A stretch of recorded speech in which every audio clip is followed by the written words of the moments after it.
સુરતમાંથી પલાયન કરનાર શ્રમિકોને પરત લાવવા માટેના પ્રયાસો શરૂ કરવામાં આવ્યા છે। શ્રમિકોને પરત લાવવા તેમના વતનમાં ગાડીઓ મોકલવામાં આવશે। ચેમ્બર અને ફોગવાએ શ્રમિકોની ઘર વાપસી માટે કમર કસી છે। શ્રમિકોના પલાયનથી સુરતના ટેક્સટાઇલ ઉદ્યોગને પણ મોટી અસર પહોંચી છે। ટેક્સટાઇલ યુનિટ ફરી પૂર્ણ ક્ષમતાથી શરૂ કરવાની તૈયારી કરવામાં આવી રહી છે। ગેસની અછત દૂર કરવા સરકાર તરફથી આશ્વાસન પણ આપવામાં આવ્યું છે। ઉદ્યોગકારો તરફથી 15,000 સિલિન્ડરની માંગણી કરવામાં આવી છે।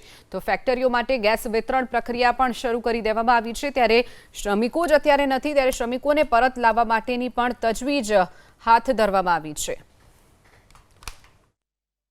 યુદ્ધના માહોલને લઈને જે રીતે સ્થાન કહેવાય કે એક અફરાતફરીનો માહોલ હતો, ગેસની દિક્કત હતી, કારીગરો વર્કરો પલાયન થયા હતા અને આ બધાની વચ્ચે આજે અમને ખુશીના સમાચાર મળ્યા છે કે ઈરાન અને અમેરિકા બંને શાંતિ મંત્રણા માટે એકદમ ટેબલ પર આવવા તૈયાર થઈ ગયા છે અને 15 દિવસનું સીઝ ફાયર કર્યું છે।